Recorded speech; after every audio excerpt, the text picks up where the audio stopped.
esta silla y a esta guitarra.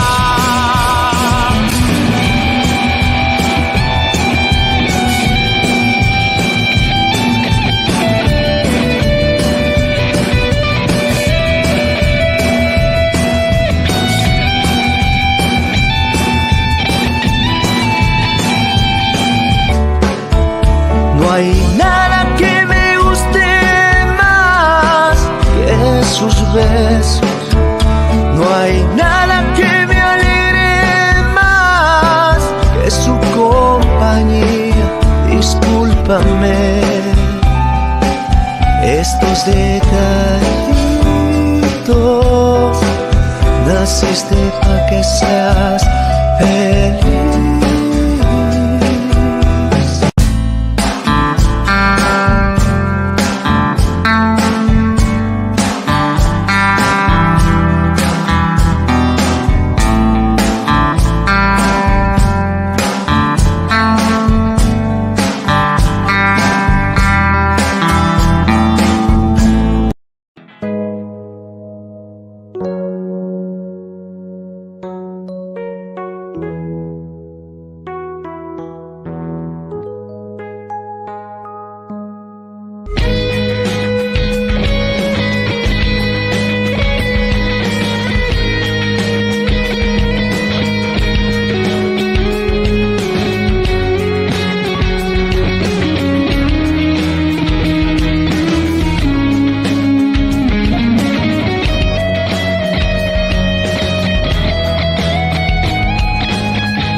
Listo, muy buenas noches con todos y cada uno de los presentes. Es un gusto estar con ustedes nuevamente en compartir cada semana estos espacios dedicados al análisis, dedicados a la educación política para la ciudadanía. Poner a su consideración de estos acontecimientos, de la situación de cosas que vive el país cada día para que ustedes tengan la última palabra y ustedes saquen sus propias conclusiones. Agradecer al doctor Augusto Tandazo, quien siempre tiene la gentileza de acompañarnos. Doctor, muy buenas noches. ¿Cómo le va? La ciudadanía le escucha. Le escuchamos. Gracias. Es siempre un gusto estar en Periodismo Llamas, porque es un periodismo novedoso, primero que toca temas de fondo. Hasta me gusta el nombre, Periodismo en Llamas. El fuego purifica. El fuego tiene unas simbologías, no destructivas, claro que sí, si lo usamos para destruir, destruye. Pero el fuego purifica muchas cosas. Por eso hay dos tipos de bautizo, el bautizo de agua y el de fuego. El uno bautiza el cuerpo, el otro el espíritu. Entonces, periodismo en llamas me parece bien, porque si hay algo que hay que pulir, hay que hacerle pasar por un crisol, es el periodismo. El periodismo miente mucho. El periodismo miente mucho. O sea, y eso lo vemos permanentemente. Siempre están comprometidos con el poder político y económico y creando dudas en todo. Titular del diario El Comercio de hoy. 5.149 actas a revisión. O sea, lo primero, dudar de la diferencia que le lleva Yacu Pérez. Y segundo lugar, aún no se define. Y cuando uno lee el contenido, es más o menos, casi solo falta decir, ojalá gane Lazo, el segundo lugar. O sea, hay un periodismo y hay un manejo de los medios de comunicación absolutamente comprometido con grupos de poder económico y político. Por eso, qué bueno que es el nombre de este periodismo en llamas, pero a las órdenes, John, para tratar los temas que consideren conveniente. Correcto, doctor. Precisamente el tema que nos reúne en esta ocasión son los resultados de la primera vuelta electoral que se dio este domingo 7 de febrero. Y aquí me gustaría hacer un pequeño comentario en el sentido de que a mí me tocó estar en mesa. Es la primera vez que pude servir a mi país desde el escrutinio público, el poder garantizarle al país la transparencia de vida, poder contar cada voto, poder establecer con los chicos ahí que estaban sirviendo, establecer un proceso en la cual se pueda garantizar la transparencia de vida más que nada, y decir que fue una experiencia maravillosa, aunque agotadora, porque había que contar presidente, asambleístas nacionales, provinciales, parlamentarios andinos, contar, etcétera, etcétera. Entonces, decir que fue una experiencia maravillosa. Y con eso quisiera empezar, doctor. A esta hora, los resultados siguen siendo inciertos, especialmente en quién pasa la segunda vuelta. Pero quisiera motivar a la audiencia a que podamos leer y analizar los resultados de una mirada más profunda, porque no podemos analizar las cosas desde un falaz simplismo histórico, sino más bien en cabal comprensión histórica, porque está claro que habrá una segunda vuelta, no hay duda. Lo interesante será la postura o cómo se van a mover los líderes políticos en torno a las candidaturas. Considero que reducir el debate político a estos típicos clivajes es caer en los errores de los optimistas que se han equivocado en el pasado y ceder a un pesimismo excesivo. Y también a veces es impresionante la facilidad con la cual los ecuatorianos a veces nos envolvemos en ciertas cosas donde hablamos cualquier cosa, o la facilidad con la cual nuestra cultura política se ha caracterizado por ser un poco hostil, en el sentido de que se le ha hecho mucho daño al país. Y con todas estas cosas, doctor, quisiera hacerle la pregunta a usted. Una vez que ya tenemos estos resultados, según el CNE, donde tenemos a Andrés Arauz con el 32%, tenemos a Yacu Pérez a esta hora, según los resultados que aquí los tengo, 19.99%, Guillermo Lasso con el 19.54%, Javier Herbas con el 15.99%, y así va bajando hasta ir a los otros candidatos en sí. Entonces, quisiera preguntarle a usted, doctor, ¿debemos empezar a replantear el rol de los encuestadores que siempre se han equivocado o no han acertado, ya sea en el pasado o a lo largo de las elecciones? ¿Cómo debemos entender estos resultados electorales? Entendiendo de cómo deberíamos leer y analizar la segunda vuelta de cara a estas candidaturas. ¿Quién es el gran elector? Esto es una sorpresa. Representa quizás algo que ya se venía vaticinando. ¿Cuál es su opinión al respecto? ¿Cómo debemos leer estos resultados, doctor? Hay muchísimas formas de leer resultados. Esto nos ofrece una gama enorme de información para poder entender o tratar de entender de qué es lo que pasó. A ver, respecto de los encuestadores, yo lo he dicho públicamente. Si yo tuviera algún tipo de incidencia o de poder para decidir sobre esto, yo suprimiría las encuestas. Las encuestas no tienen ningún papel que juegan. A ver, pongámonos a pensar, John. ¿Para qué sirven las encuestas? ¿Para qué sirven? Que le digan a una persona, está en primer lugar fulano, en segundo mengano, fulano no aparece, tercero sí está creciendo este está decreciendo. Bueno, ¿y qué se busca con eso? La pregunta que no se hace el ecuatoriano, y también el extranjero, porque esto no es solamente el Ecuador, ¿qué se busca con una encuesta? Porque, ¿cuál es el objetivo? O sea, informar, pero ¿informar qué? Informar respecto de un sondeo de opinión que se lo hace muchas veces o sin la técnica adecuada o también de manera parcializada, respondiendo a quienes les mandan a hacer esa encuesta y tienen que responder con resultados X para que justifique el trabajo que han hecho y ganar un poco de dinero. Pero ¿cuál es el efecto de una encuesta? El ser humano en general, ser humano tipo medio, nos encanta ganar. Aunque nosotros no ganemos nada, por ejemplo, en un barrio, en una urbanización, en un grupo de amigos, que alguien le diga al otro, viste, yo sí te dije que ganaba fulano. Entonces es un poco como quien diciendo, yo tengo más conocimiento que tú, yo estoy mejor informado, tengo mejor olfato, sé por dónde hay que votar. Entonces, esto incide en el aspecto emocional de la gente, porque la gente quiere estar con el ganador, incluso hasta para vincularse a una campaña. Porque, ¿cuál es uno de los problemas que tiene el Ecuador básicos, antes de la pandemia y después de la pandemia? Antes de la pandemia, 6 de cada 10 ecuatorianos estaban en informalidad y en el desempleo, en el subempleo, antes de la pandemia, ya antes, no después.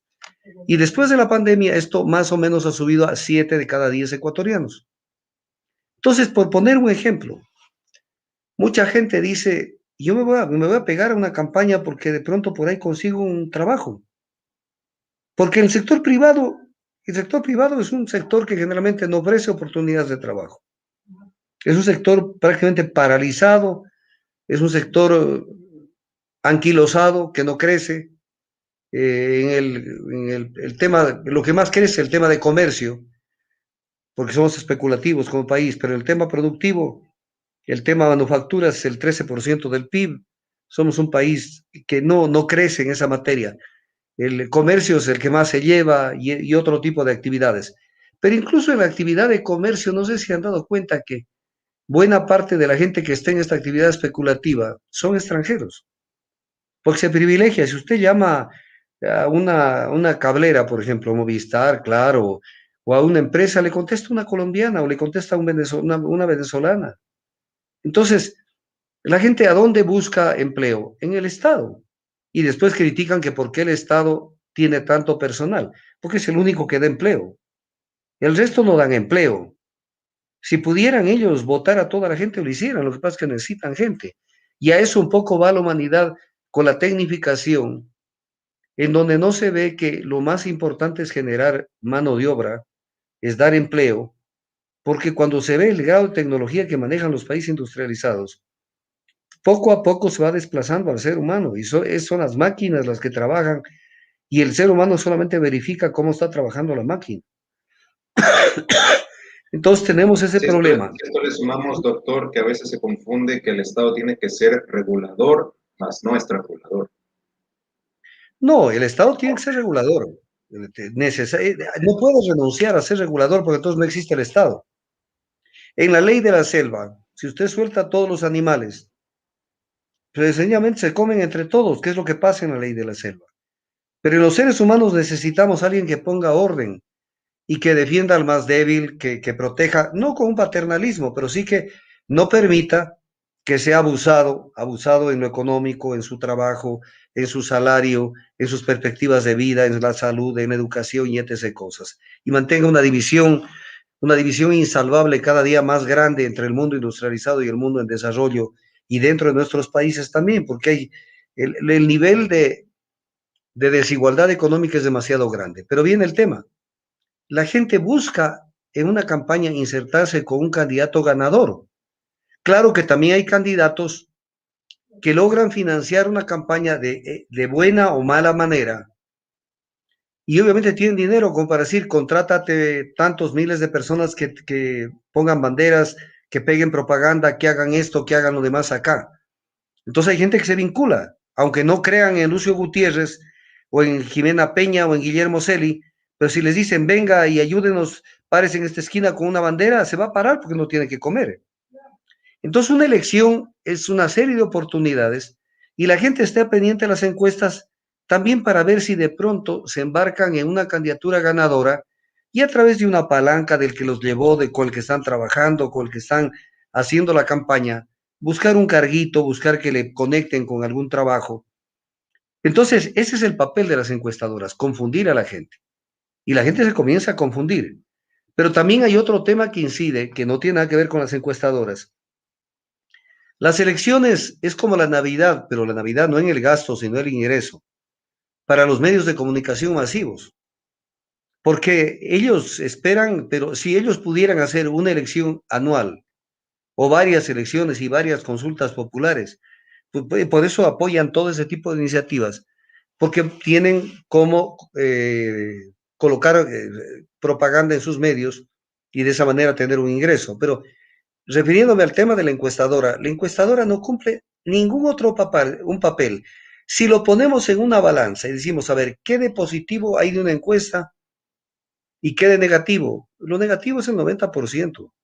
Y lo positivo, sí, o sea, si alguien quiere contar, por ejemplo, yo considero que un candidato, el que sea, si se considera que es un candidato que tiene opciones, tiene que tener análisis de sensibilidad de opinión. O sea, tiene que contratar encuestas, pero para que le digan, ve, en Manabí no estás bien, te ven de esta manera, en Los Ríos de esta otra manera, en Cotopaxi así, tienes que un poco modificar tu discurso, ampliar un poquito el horizonte de lo que digas. O sea, pero es para el candidato, pero no para que nos estén permanentemente bombardeándonos y diciéndonos que quién es el que va a ganar y cuando llegue el momento de los resultados electorales no tienen nada que ver con lo que pasó. Voy a poner un ejemplo. ¿Quién de los encuestadores le daban a Javier Herbas el 15.94% que tiene, escrutado el 99.84%, que es cerrado hasta hace poquísimos minutos?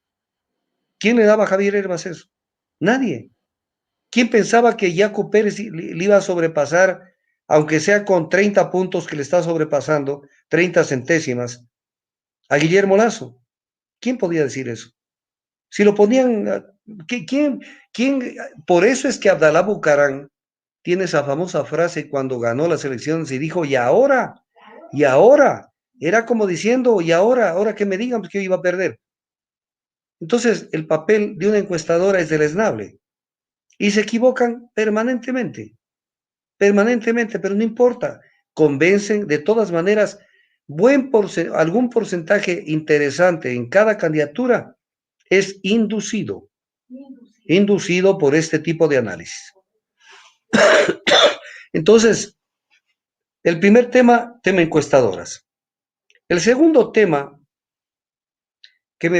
un poco mirando el espectro y mirando todo, cuando uno ve la catástrofe, porque es una catástrofe, en todo el sentido de la palabra, la catástrofe de la candidatura de Creo y Partido Social Cristiano, nos está diciendo cosas muy concretas. Primero ellos fueron el cogobierno con Moreno, más otras gentes de otras bancadas. Pero fundamentalmente el eje de la política de gobierno lo manejaron ellos. Con Moreno lo manejaron Lazo y Nebot, ha sido un cogobierno. Y ha sido un gobierno neoliberal absolutamente descarado, un gobierno neoliberal obsceno, porque ha pretendido y sigue pretendiendo rifarse los bienes del Estado y prácticamente hacer lo que les viene en gana. Entonces uno dice, con esa votación del 20%, 19.57% que tiene Lazo hasta el momento actual, más uno que otro que se le puede sumar de los candidatos de minoría, digamos que esto suba una tendencia al 25%, 25, 26, 27% de gente que esté de acuerdo con procesos privatizadores o como los llaman de monetización de activos. Para cualquier gobierno, un gobierno que tenga un mínimo de sensibilidad, mínimo, no dije máximo, mínimo de sensibilidad, es como para que diga, vea, pare todo lo que está intentando hacer, porque el Ecuador no está yendo en esa dirección.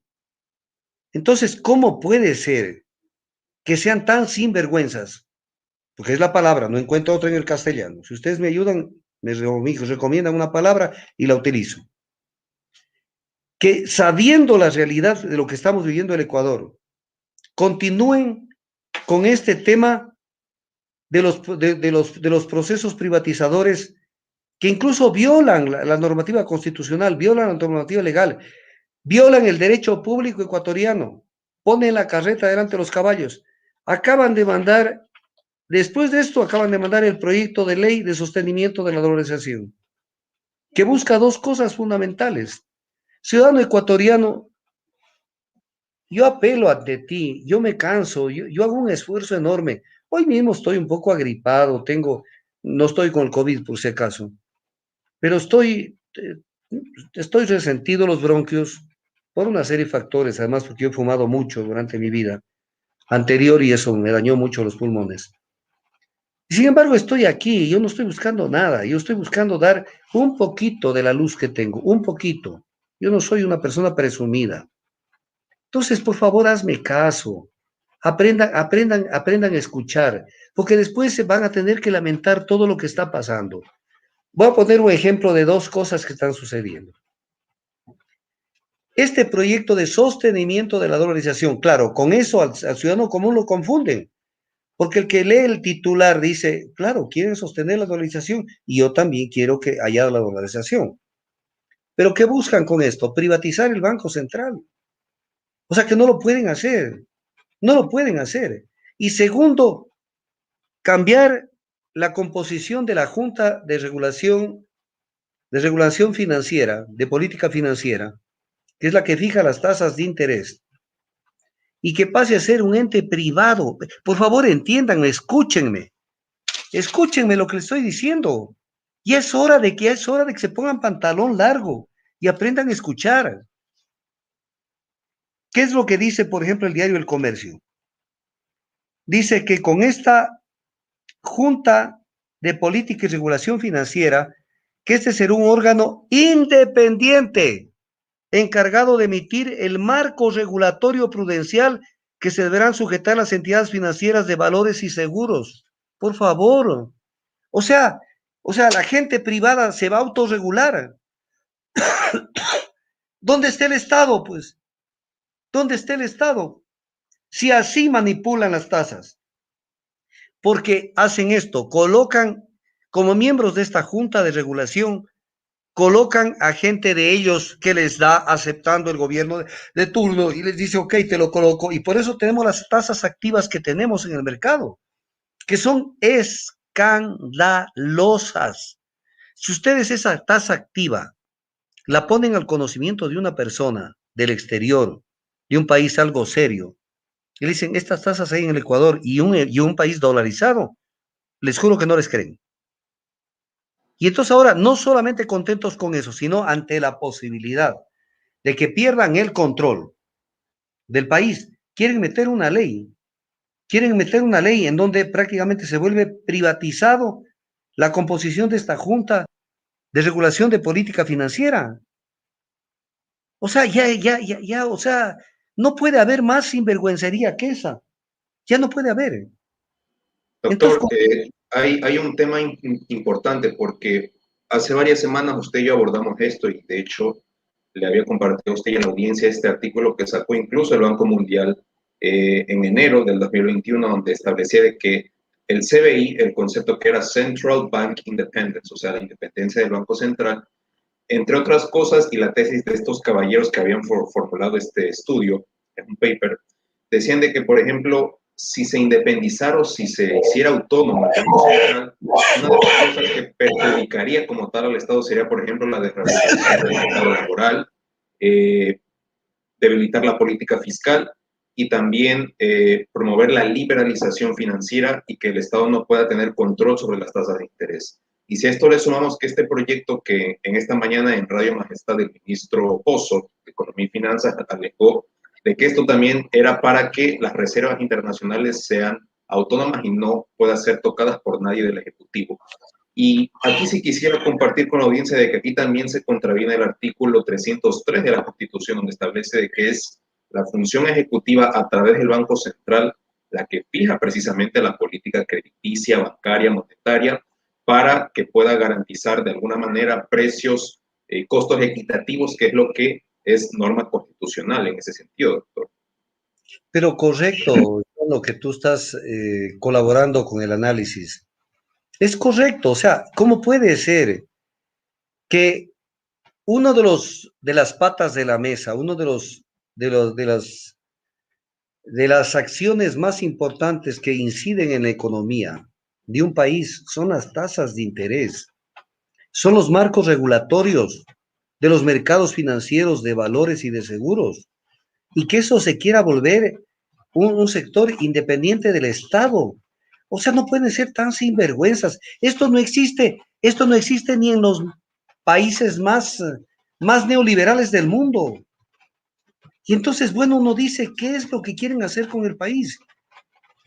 En Europa, cuando un primer ministro, un presidente, ve que ha perdido la confianza o hay algún suceso que provoque que se mueva el tablero o el piso electoral, el piso de aceptación, renuncia, se va. Aquí no, aquí me voy a quedar hasta el 24 de mayo, porque después del 24 de mayo no va a quedar piedra sobre piedra.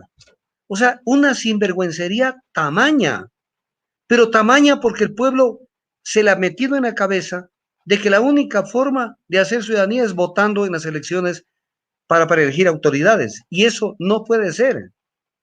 Porque claro, espérense nomás al 11 de abril, incluso del 11 de abril espérense nomás al 24 de mayo, y mientras tanto seguirán haciendo la fiesta. ¿Con qué nos toparemos de aquí hasta el 24 de mayo en el tema de la fusión de Petroamazonas con Petroecuador, en el tema de la refinación, en el tema de la CNT, en el tema de las hidroeléctricas? ¿Con qué nos toparemos? No tienen vergüenza. O sea, han caído, o sea, el Ecuador prácticamente está rechazando este tipo de políticas. Y sin embargo, los vemos que actúan, o sea, sí, con el menor descaro, tratando de seguir hasta el último día y implementando una política que compromete de manera definitiva el futuro del Ecuador. Y ya apareció el día de hoy, justamente hoy, el concepto que se esperaba. Ya subió el riesgo país, o sea, comenzó el diario El Comercio y el diario El Universo y todos los diarios. Comenzaron, subió el riesgo país. ¿Por qué? Porque no ganó Lazo. ¿Y qué carajo tiene que subir el riesgo país? En primer lugar, expliquemos a la ciudadanía. ¿Quién fija el riesgo país? Ciudadanos ecuatorianos. El riesgo país lo fijan la banca internacional, privada. Ellos son los que fungen de prestamistas, usureros, chantajistas y encima nos califican con el riesgo país. Y el riesgo país incide porque es una parte importante de lo que es un crédito que el Ecuador puede contratar al exterior. ¿Cómo se calcula un crédito para contratarlo al exterior? Se divide para 100 el riesgo país. Por ejemplo, hoy estaba en 1190 el riesgo país. ¿Qué quiere decir? Que si dividimos para 100, quiere decir que un préstamo al Ecuador deberían darle con el 11.9% de tasa de interés, porque esa es la centésima parte, más el valor de la tasa de interés de la Reserva Federal de los Estados Unidos. Entonces, ¿qué están diciendo al mundo? O sea, ese país, si quieren prestarle, préstenle como que fueran churqueros. Y entonces, pero ese es para meter miedo. Entonces, lo primero, ya el diario, ya amaneció. O sea, el riesgo país subió por los resultados electorales. Entonces, claro, a los comerciantes y a mucha gente le mueven el piso y esa gente le ponen a pensar, ¿será que eso es positivo? ¿Será que eso es negativo? ¿Será que eso es algo que se necesita? Pero se manipula de mil maneras. O sea, antes de entrar de lleno al tema, pero antes de entrar, si me permites, John, quisiera mostrarle a la ciudadanía un chiste de mal gusto. Un chiste de mal gusto, que es el siguiente. Tengo un papel allí sobre el tema del riesgo país que está recortado. Esto. Acaban de elegirlo presidente de la Corte Nacional de Justicia al juez Iván Saquicela. ¿Qué es lo que plantea? Ni politizar la justicia ni judicializar la política. O sea, por favor, o sea, si lo que ha habido en el Ecuador es una judicialización de la política y una politización de la justicia, y que el primer día de su posesión diga esto, vaya con ese cuento a cualquier persona, pues. No puede decir esto. No puede ser esto. Si ellos son cortes que están al servicio, son cortes a la medida, porque la manipulación de la justicia no es de ahora, es de siempre. Tanto como las cortes anteriores, como esta corte. ¿Esta corte nació de quién? Son los que quedaron de la anterior corte, más los designados por el Trujillato, a través del Consejo de la Judicatura. Y no van a politizar la justicia. ¿Y por qué, por ejemplo, este juez? A ver, aquí tiene un caso. Este juez fue el que sentenció el caso Sobornos, la campaña electoral de 2013. ¿Y por qué nunca se ha presentado, nunca se ha preguntado este juez? ¿Y por qué nunca me llevaron el caso de las elecciones del 2017 y me llevaron el caso de las del 2013? O sea, en este país hay que juzgar unas cosas y otras no juzgarlas. Eso es justicia. Eso es no politizar la justicia. O sea, aquí se busca perseguir al Gil, pero no se busca perseguir a quien realmente es el culpable de lo que está pasando, de muchas de las cosas que pasan en el Ecuador. La justicia es absolutamente selectiva. Entonces le toman del pelo, le toman del pelo, le toman del pelo, le toman del pelo al Ecuador. Con ese antecedente, les sugiero que volvamos al tema de las elecciones para ahora sí comenzar a hacer un análisis mucho más pormenorizado del tema. Si no tiene otro tema que tratarlo. Sí, doctor, correcto. Precisamente a eso quería apuntalar.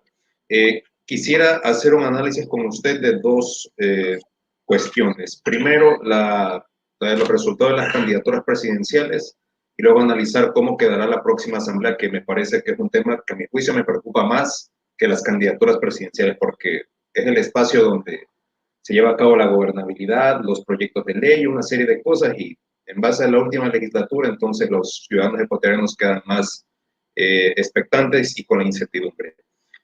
Doctor, a ver, John, comencemos por cuál quiere comenzar, por los asambleístas o por la candidatura presidencial. Empecemos por las candidaturas, doctor, y a eso quería ir. A ver, ¿cómo podemos entender estos resultados? Entendiendo en términos de región, de territorio. Tenemos un Andrés Arauz que ganó prácticamente en todas las provincias de la costa. Tenemos a un Yacu Pérez que tuvo una fuerza en el oriente y en la sierra. Sin embargo, Guillermo Lasso ganó en Pichincha. Y tenemos una provincia que me parece que es Ibarra, si la memoria no me falla, donde ganó Herbas de la Izquierda Democrática, quien quedó en cuarto lugar. Entonces, mi pregunta va, doctor, ¿por qué Guillermo Lasso, por ejemplo, ha involucionado en vez de evolucionar? Por ejemplo, en 2013 él sacó 22% en la primera vuelta. Luego en 2017 sacó el 28% en alianza con Suma. Luego llegó a la segunda vuelta con Lenín Moreno con un 48%. Y en estas elecciones vemos que en alianza con el Partido Social Cristiano ha tenido 19 punto y pico por ciento como tal. Entonces vemos que ha habido una involución. Segundo, la candidatura del correísmo se queda en el 32%, entendido que es el voto duro afín al gobierno del expresidente Correa en un primer momento. Y podemos leer la candidatura de Yacu Pérez como un candidato antisistema. ¿Cuál es el escenario del espectro político en torno a estas candidaturas, doctor? A ver, vamos haciendo un análisis del tema. Lasso, que es el gran derrotado de estas elecciones, el gran derrotado, y no solamente Lasso, sino la voz más dura del neoliberalismo, porque muchos patean de la misma manera, muchos cojean de la misma pata, pero Lasso y Nebot son los más descarados neoliberales que tiene el Ecuador. Entonces uno dice, a ver, Lasso ganó solo en Pichincha, y con una diferencia mínima frente a Herbas. Lasso tiene hasta hace pocos minutos, tengo los datos los últimos, está ganando con el 25,81% y le sigue Herbas con el 23,25%.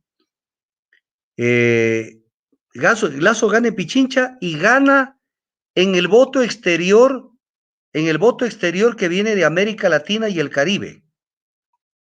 América Latina, el Caribe y África, que es donde gana a una pequeña distancia de Arauz. O sea, la derrota de Lasso es brutal. O sea, prácticamente perdió en todo el Ecuador, salvo Pichincha y con un margen demasiado pequeño. Entonces, un tema es realmente, y además, unidos el Partido Social Cristiano con Creo, porque aquí no pueden culparse el uno del otro y el otro del uno. Es un golpe durísimo, durísimo, es prácticamente dejarlos en el suelo y en el piso. Cuando uno ve lo que pasa en la sierra, salvo Pichincha, en Azuay gana Pérez, en Tungurahua gana Pérez, en Chimborazo gana Pérez, en Cotopaxi gana Pérez, en Bolívar gana Pérez, en Loja gana Pérez, en Imbabura gana Arauz, En Carchi gana Herbas y en Cañar gana Pérez. Los márgenes los tengo aquí perfectamente estructurados. En la costa, en toda la costa gana Arauz. Y en Galápagos, que no es la costa, es la parte insular, gana Lazo. En lo que es el oriente, aunque su votación es marginal, en Morona Santiago gana Pérez, en Napo gana Pérez, en Pastaza gana Pérez, en Zamora gana Pérez, en Sucumbío gana Pérez y en Orellana gana Pérez. En todas las provincias del oriente gana Pérez. En Europa, Asia y Oceanía está ganando Arauz y en Estados Unidos y Canadá está ganando Arauz. Entonces, esto hay que trasladarlo al análisis para tratar de entender qué es lo que está pasando, qué es lo que está pasando con el Ecuador de este momento, con el Ecuador de este momento. Tenemos un Andrés Arauz con un 32.19%. Primero, al ver esa contundente victoria que tienen en la costa, desde mi punto de vista, se ve que en la costa pesan determinados factores diferentes de los que han pesado en otras partes. Una, el tema de la campaña de Rabascal, una campaña mucho más profunda y seria que la de Arauz. O sea, Arauz se dedicó prácticamente a no tomar en serio una candidatura, ni a plantear cosas importantes, ni a enfrentar temas de fondo, sino un poco pensando que como tengo el visto bueno y tengo la venia del jefe que está en Bélgica, yo ya gano y punto, yo soy el elegido. Doctor, Lo ¿se peor, podría decir entonces que el binomio de Carlos Rabascal tuvo más visibilidad que los otros 16 binomios de los otros candidatos en sí? claro que sí, claro, absolutamente cierto. Los otros binomios son prácticamente desconocidos, desconocidos. Mire, si yo le digo a usted, dígame la candidata a vicepresidente de Yacu Pérez, estoy seguro que usted no lo sabe. Birna El candidato, Cedeño, doctor. ¿cómo? Birna Cedeño, doctor. Sí, pero Birna Cedeño. el pueblo llano no ubica a nadie. ¿Cuál es el binomio de Isidro Romero? ¿Cuál es el binomio de Lucio Gutiérrez? ¿Cuál es el binomio de Jimena Peña, de Guillermo Cela y Juan Fernando Velasco, de César Montúfar? ¿Cuál? O sea, se ha ubicado más o menos los candidatos a presidentes, pero Rabascal sí hizo una campaña con más argumentos, con más saliva, o sea, con más didáctica. Arauz fue un fracaso, pero eso es lo que buscaba Correa, o sea, Correa, Arauz es una obra de Correa. Arauz fue un fracaso porque se limitó a creer que él iba a ganar por el solo hecho de que lo eligieron de debajo de la manga, como lo dijo Vanessa Freire, y es cosas caen mal. Hay un tema que hay que analizarlo bien. Hubieron 11 precandidatos dentro de lo que era este grupo que se formó dentro de la Revolución Ciudadana, que terminó siendo UNES después. 11. Y los hicieron desfilar en la pasarela. Y después de que desfilaron en la pasarela, sucede que en el famoso día aquel que eligieron el candidato, salió Vanessa Freire y dijo, el candidato lo teníamos debajo de la manga. ¿Y usted qué cree? A ver, John, ¿usted cree que a la gente eso le gusta? No solamente digo al ciudadano común, a los mismos precandidatos.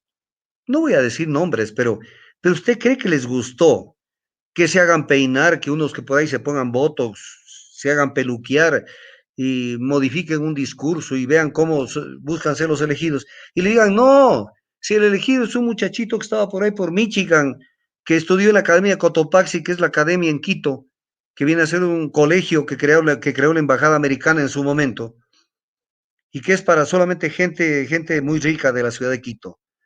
Y es el candidato.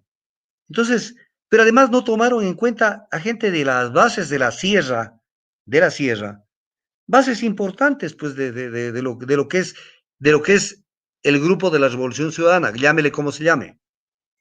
Por ejemplo, ¿usted la vio a Paula Pavón que en algún momento mojando el poncho en la candidatura? No, totalmente ausente. Le vio a Luisa Maldonado, que tuvo el 20% en la candidatura, que quedó a un tris de ganarle a Yunda. ¿Dónde está Luisa Maldonado? Si ni siquiera la candidatizaron para asambleísta. Ni siquiera la candidatizaron para asambleísta Luisa Maldonado. ¿Quiénes fueron las figuras visibles en la sierra que se juntaron con Arauz para hacer la campaña, para decir, ahí lo ubico al lado de Arauz, que incluso él comete un error que él cree que no fue un error. O sea, decir yo soy el perfecto desconocido es ponerse en evidencia que es desconocido, por mucho que se diga perfecto. Era desconocido, ¿quién sabía de este hombre? Y por lo menos busque, pues, quién lo rodeen en las visitas a las provincias, en las presencias que se haga. Hágase rodear de gente que sí tienen ahí dentro a alguien que pueda ayudarle a dar una imagen que le pueda sumar votos. Entonces, esa confianza excesiva del candidato de la Sierra, porque Rabascal cogió un poco como su responsabilidad aparte de la costa, hizo que sea un fracaso absoluto en la Sierra, absoluto en la Sierra. Ahora, mirando la candidatura de esta unidad, que es una unidad que no tiene patas ni cabeza, y que esto también les afectó, porque la gente sigue y seguirá pensando cómo es que se unió la lista 1, que estuvo por el 7 veces sí, Fuerza Compromiso Social, y se juntó con la lista 5 del Centro Democrático de Jairala, que hizo propaganda abierta junto con Lenin Moreno a favor del 7 veces sí. Entonces, todo esto desgasta una campaña, porque la gente no es pendeja. Oiga, La gente, doctor, una pregunta. Y a todo esto, ¿en dónde queda Jorge Yunda? Porque él es el alcalde de Quito. O sea, ¿qué influencia puede haber tenido él en los resultados que sacaron en Pichincha? claro que tuvo incidencia, y yo lo comenté, me parece que con ustedes, pero sí lo comenté en varios medios, pero no sé si con ustedes también. Y esto pasó desapercibido y fueron tan ilusos que no captan cuando uno dice algo, o aunque uno no les diga, por lo menos estén atentos. Difundieron la noticia de que Lazo venía a salvar el metro de Quito, que tuvo reuniones privadas con Yunda, pero que las hicieron públicas, porque el metro de Quito es un laberinto que no se encuentra por dónde está la punta del ovillo. Es un proyecto que se justifica con una tarifa de $1.06 por cada pasajero y que ya tienen prefijada una tarifa de 45 centavos. Pero la diferencia, o sea, los 61 centavos no aparecen por ningún lado. Y entonces no saben cómo se va a financiar ese tema. El 31 de marzo se recibe la obra y es un caos. Entonces Yunda se equivocó y pensó que Lazo iba a la segunda vuelta y que Lazo iba a ser su salvador y que después iban a hacer una alianza y él, ¿por qué él ha estado? Yunda ha estado conversando con Nebot durante todo el año anterior. Y esto lo sabemos los que estamos al tanto de la política. Y entonces hicieron este show y la gente dijo, no, este con el dinero que va a entregar desde el Estado Central, porque ¿qué es lo que dijo Lazo en concreto? Dijo, vamos a darle todo el apoyo a Quito para que se pueda sostener la tarifa de 45 centavos por pasajero. Eso quería decir que la diferencia la iba a asumir el Estado Central en semejante deuda. Entonces, esa ayuda que le dio, que fue una cuestión absolutamente antiética, ¿por qué? Porque Yunda, si tenía ese problema que él lo tiene, tenía que reunirse, si es posible, con los 16 candidatos, a decirles, yo tengo este problema con Quito, pero no puedes reunirse con uno de ellos y darle en bandeja de plata para que se luzca ante Quito y diga, no, yo voy a apoyar a Quito, especialmente en el tema del Metro de Quito, porque el Metro de Quito tiene otro problema, que lo que está construido y se va a entregar el 31 de marzo, y que no van a poder operar porque eso es la cueva de no sé cómo calificarle, porque no saben cómo le entra el agua al coco en ese tema. No saben cómo es lo que van a manejarlo ese tema. Entonces aparece un candidato y dice, yo les voy a ayudar. Y eso le ayudó mucho a Lazo, aquí en Quito. Porque eso le dio fácil unos 2 o 3 puntos en Quito. Fácil le dio unos 2 o 3 puntos en Quito.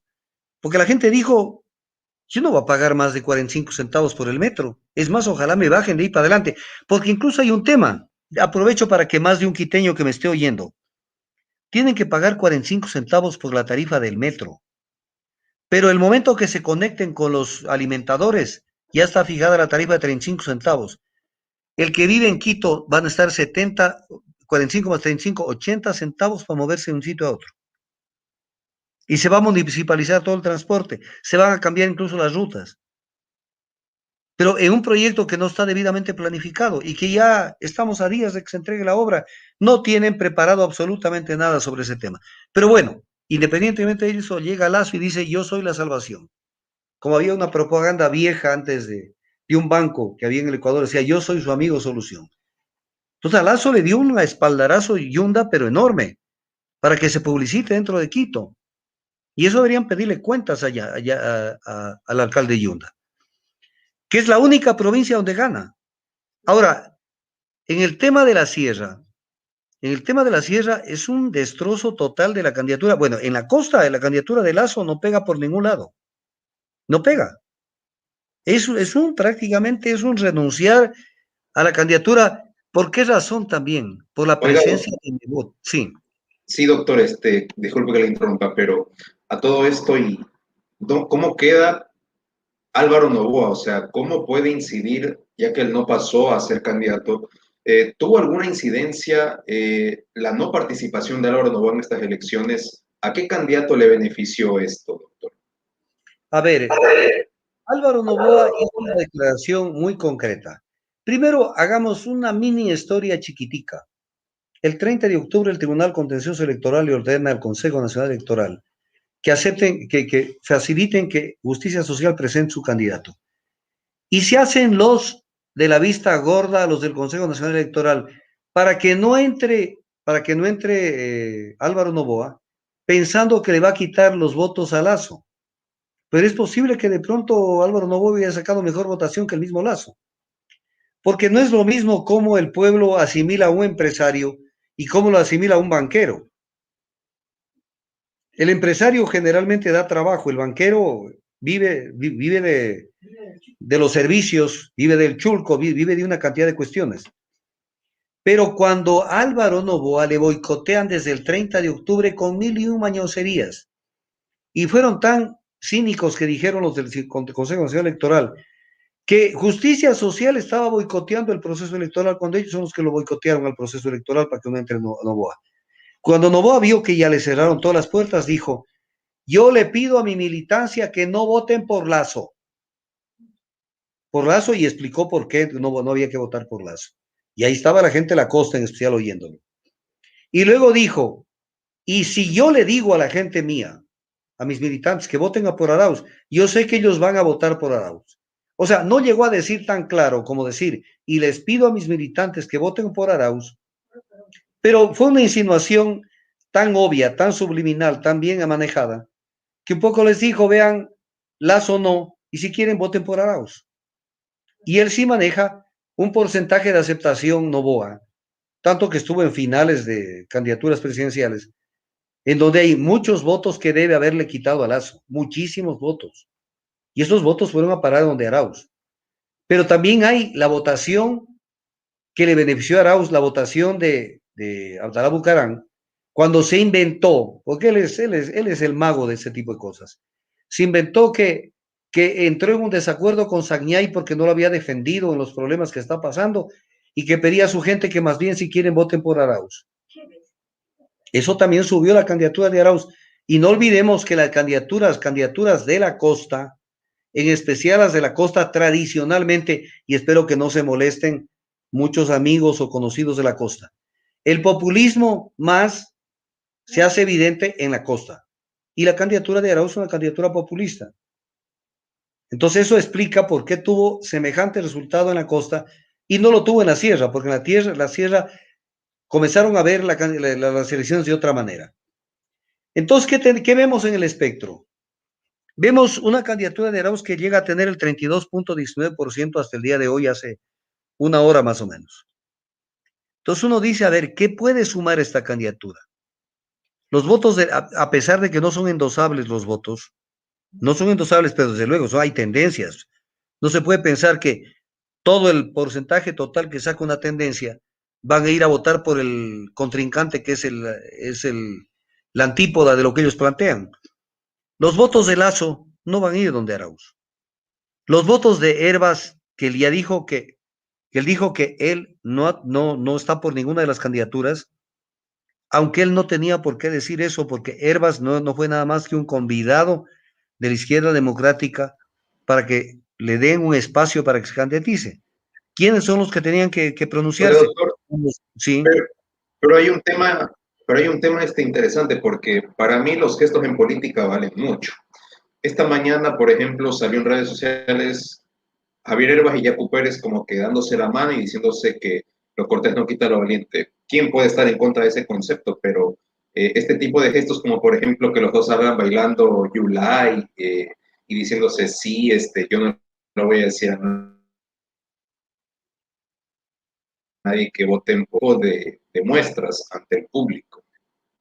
No, desde luego, o sea, si se analiza con detenimiento el contenido de la candidatura de Herbas, es una candidatura de corte liberal, pues. Es una candidatura que obviamente no es una candidatura progresista, no es una candidatura progresista, pero igual que la de Yacu Pérez, porque la de Yacu Pérez es una candidatura que raya en una candidatura de derecha. O sea, sus planteamientos ideológicos van hacia allá, tanto que llegó a decir incluso que quería ser un amigo del presidente de los Estados Unidos. Y cuando él plantea soluciones, pero ya vamos a hablar un poquito de ese tema. Entonces, cuando uno dice, a ver, Arauz, ¿qué posibilidades tiene de sumar? En lo gordo, gordo, porque estos cuatro candidatos, John, se llevan el 87.63% de las votaciones hasta este momento. Es brutal, o sea, se llevaron todo y dejaron un grupo de 12 candidatos que tienen hasta hace una hora o media hora, tienen el 12.37% entre todos. Y el 12.37% es menos que el porcentaje que tiene Herbas, que es cuarto, que tiene el 15.94%. Y es menos que la suma de los blancos y los nulos, que suma el 12.58%. Entonces, el tema fue de esa manera. Ahora, que este 12%, de todas maneras, no hay cómo desdeñarlo, porque son votos que pueden sumar, pero si uno los analiza así, de manera rápida, los que encabezan, voy en el orden de lo que tienen. Pedro Freire, 2.14, planteó prácticamente un modelo liberal de economía. Él no va a estar con Arauz, él va a estar más cerca, o por último se declararán independientes, pero no van a estar con Arauz. Isidro Romero no va a estar con Arauz. Gutiérrez no va a estar con Arauz. Gerson Almeida, por el tema Provida y todo, y en el otro lado están los derechos de los LGBTI y el aborto y todas las cosas, no va a estar con Arauz. Jimena Peña, que es Alianza País, no va a estar con Arauz. Guillermo Celi no va a estar con Arauz, ellos son suma. Juan Fernando Velasco son los 6 ruptura, los 25, pues, que han estado con Moreno, no van a estar con Arauz. César Montúfar, que ha sido el denunciante de muchas cosas, no va a estar con Arauz. Gustavo Larrea, imposible. Carlos Añay, esa votación que es minúscula del 0.28%, que son 28 centésimas, eso puede ir donde Arauz.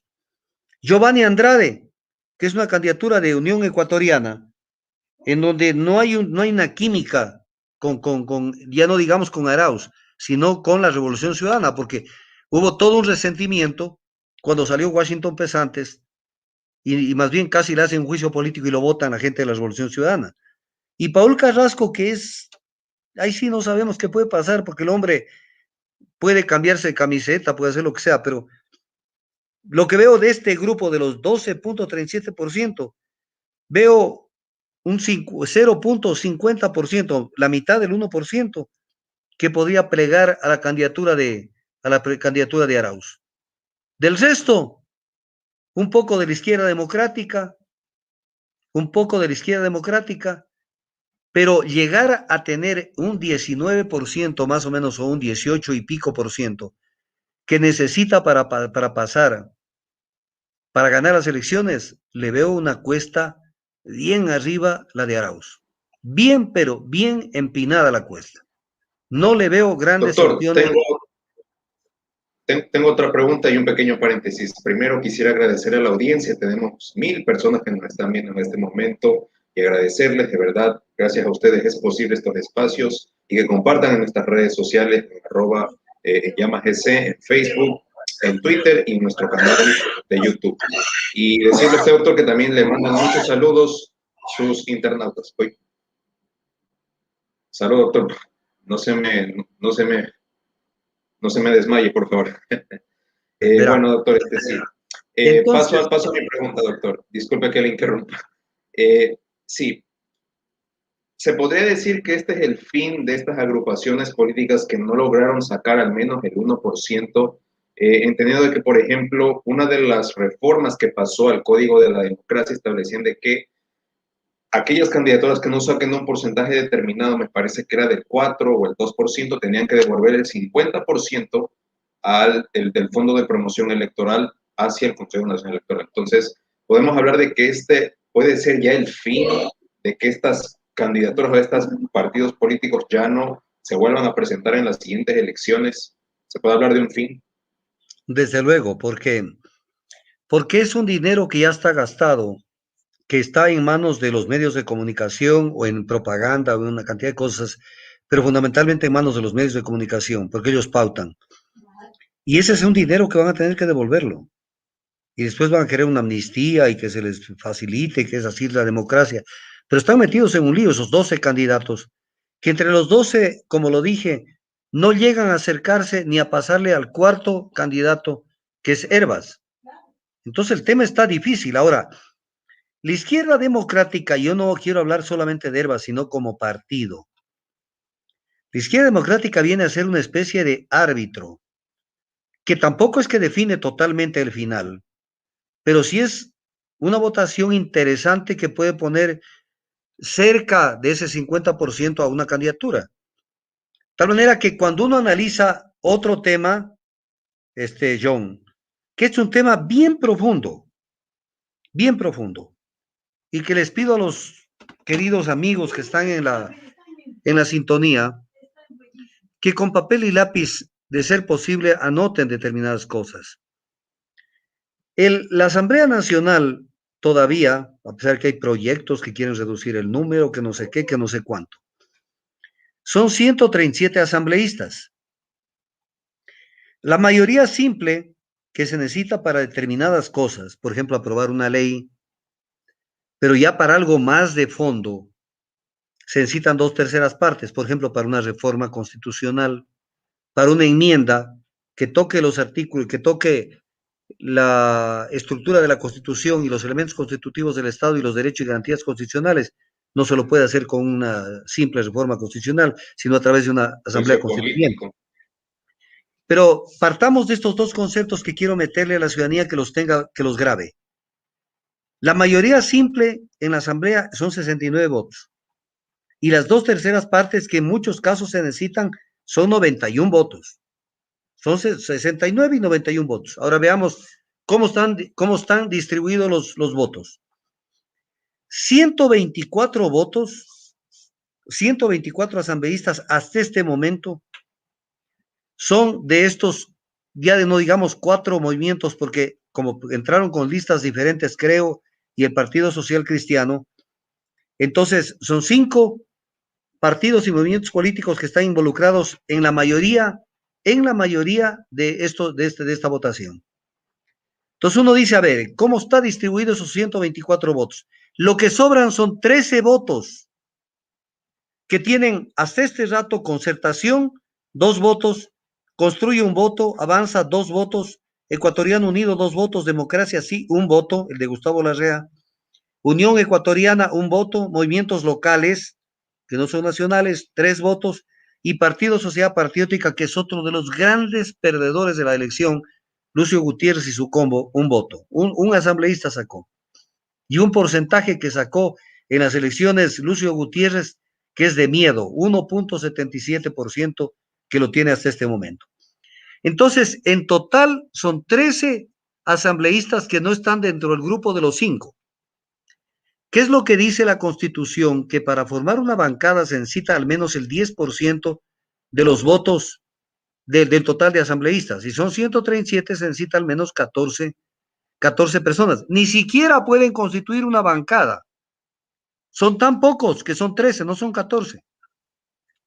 No pueden. Vea Lo que sí usted. podrían lo que sí podrían, que esto nunca se ha visto, es cada uno o de dos en dos o de uno en uno, sumarse en alianza, que no sé si le llamen alianza o le digan vota cuando te pida o no sé cómo lo quieran hacer, porque no, pero de todas maneras son votos que hay que tomarlos en cuenta, son 13 votos. Pero 13 votos de los cuales, cuando uno analiza en dónde pueden estar esos votos, son de esos 13 votos, son 2 y 1, 3 y 2, 5 y 1, 6 y 1, 7. 7 votos son claramente contrarios a UNES. Concertación, Construye, Avanza, Democracia Sí y Partido Sociedad Patriótica. Son 7 votos abiertamente en contra, que es imposible que vayan por ese lado. El que tiene el mayor número de asambleístas es UNES. Tiene 49 asambleístas hasta este momento. La mayoría simple es 69. Por lo tanto, le falta todavía 20 votos para poder llegar a la mayoría simple. Pachacuti tiene 27. Esos votos no van a estar con UNES ni van a ser una alianza. Aunque Correa anda coqueteando y mandando twitters que si nos uniéramos fuéramos la mayor fuerza política del Ecuador y no sé qué y no sé cuánto. A esas alturas, después de 10 años de no llevarse bien con el movimiento indígena, ahora quiere hacerse el gracioso y a ver cómo se acerca. La Izquierda Democrática tiene 17 legisladores hasta este rato. Partido Social Cristiano tiene 19, dos más que la Izquierda Democrática, y Creo tiene 12. Entonces, los asambleístas, cuando yo me pongo a pensar, a ver, ¿cómo podría UNES llegar a tener una mayoría simple? No va a poder llegar a tener una mayoría simple. Salvo que junte, no, ni así no puede, porque no creo que los votos de la Izquierda Democrática más algunos otros en gajo se vayan con UNES. No los veo. Recuérdese una cosa, John, que en años anteriores, incluso en alguna candidatura, hicieron una alianza la Izquierda Democrática con Pachacuti y fueron con candidatos unidos. Entonces, tener mayoría en la asamblea no la van a tener. Sí puede haber una mayoría en el otro lado, pero una mayoría móvil, que se mueva de acuerdo a determinados intereses.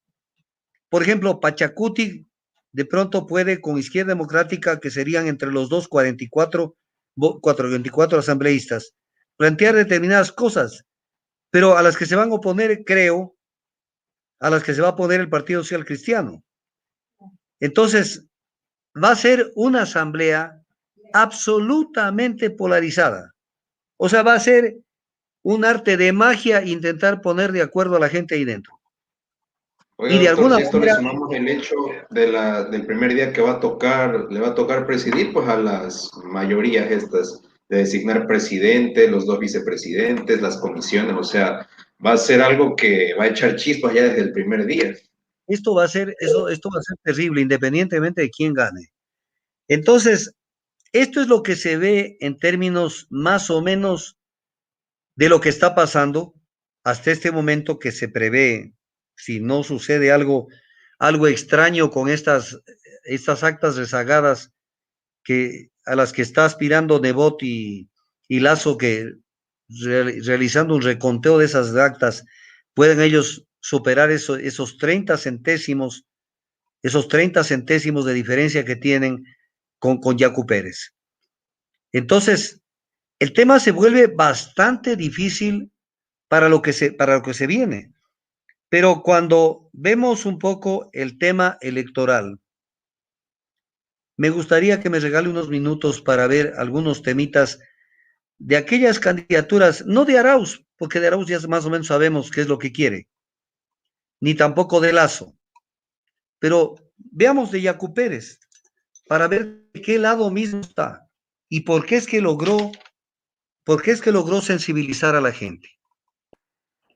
Doctor Tandazo, solo una pregunta. ¿Se puede considerar a Yacu Pérez un candidato antisistema?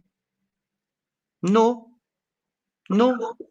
Ellos manejan antisistema, no. Antiestabilidad del Estado ecuatoriano, sí. Porque ellos manejan un proyecto étnico, tienen como bandera la bandera del Tahuantinsuyo, y ellos quieren ser un Estado dentro del Estado.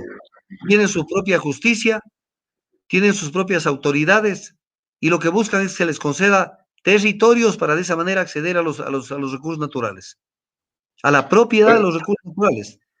Entonces, ese es el tema que la gente no lo ve, porque creen que oiga, son doctor, imposibles. ¿y lo de octubre le sirvió para que puedan subir y obtener estos resultados de casualidad? A ver, lo de octubre, recordemos lo que pasó el 13 de octubre del 2019. La dirigencia indígena, no estoy hablando del movimiento ni de la gente, ni de los de toda la gente. La dirigencia prácticamente le tiró una boya al gobierno para que pueda salir y respirar y fortalecerse cuando estaba absolutamente caído Moreno. Eso lo hizo la dirigencia, pero viene el tema.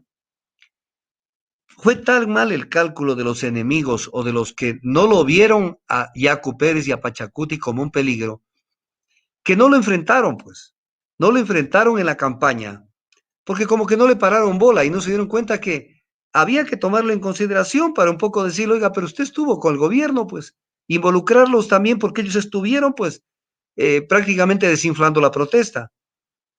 Viene el tema que le sensibiliza mucho a la gente desde el desconocimiento.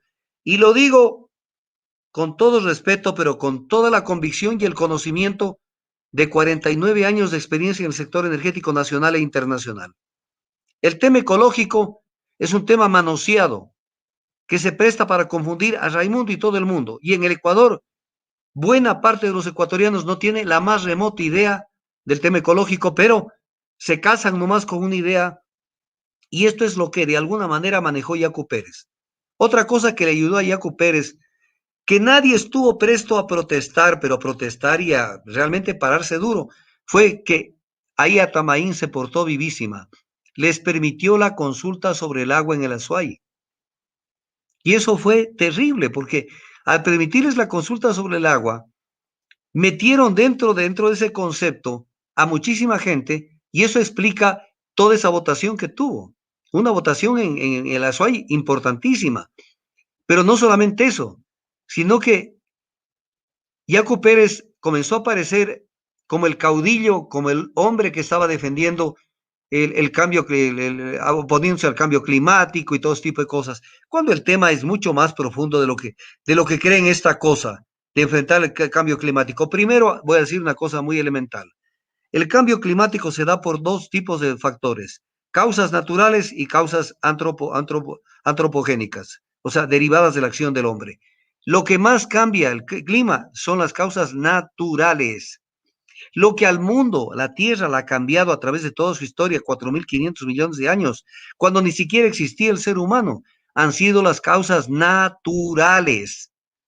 Claro que tenemos una población enorme que deberíamos controlarla, pero no es que es la acción del hombre la que está dañando el planeta. La acción del hombre es una acción residual. Luego, el tema climático lo manejó con mucha astucia y la gente cayó en eso. Atacó a la banca, atacó el tema de la reducción de horas, una renta básica financiada por quienes más ganan y más tienen. Ese es un recetario que al final no funciona porque cuando creen que hay que quitarle todo a la gente que tiene, lo único que se logra es empobrecer a todo un país. Reformas a la ley de tierras, eso causa una enorme expectativa a la gente porque comienzan a pensar en un fondo de tierras y a mí va a tocar una propiedad. Habló de ampliar el seguro social campesino, pero el seguro social, primero fue el gran error que se cometió ya en la época de Borja. El seguro social, sin cálculos actuariales. Primero hay que calcular cuántos son los ingresos y alcanza para ampliar ese seguro. Pero la gente dice, no, nos va a meter a todos, votemos. Sustituir el uso del petróleo y derivados por otras formas de producción de energía. Biomasa, biogás, energía fotovoltaica, eólica. No tiene la más remota idea de este tema. No tiene la más remota idea. En el Ecuador, el 90.65% del Ecuador depende de los hidrocarburos, incluyendo en ese 9,35% la hidroelectricidad, pero no lo entienden. Es el gran problema del Ecuador, que hay mucha gente que opina, incluso candidatos a la presidencia de la República, que son neófitos en esta materia, que se realizará una auditoría de la deuda externa, de la deuda ecológica y de la deuda histórica y colonial. Yo no sé a quién le van a pedir cuenta y razón, a Pizarro tal vez, digo, de Almagro, aquí de la deuda histórica colonial, o nos querrán hacer responsables a los mestizos, que somos tan mestizos como ellos. Impulsar el pago de la deuda del Estado al IES, pero nunca dijo de dónde va a sacar la plata. Reforma tributaria, quien más gana es el que más paga. Se reformará el Código Orgánico Integral Penal, el tema de la extinción de dominio, que es una violación flagrante a los derechos humanos, porque se acaba con la presunción de inocencia, que va a traer capitales, dando seguridad, más seguridad de la que tienen, que va a eliminar el impuesto de salidas a las divisas, que va a exonerar del impuesto a la renta a los que traigan recursos. Ese es el cuento de siempre, vengan con más recursos y no paguen impuestos. ¿Y entonces con qué quieren que financie el Estado?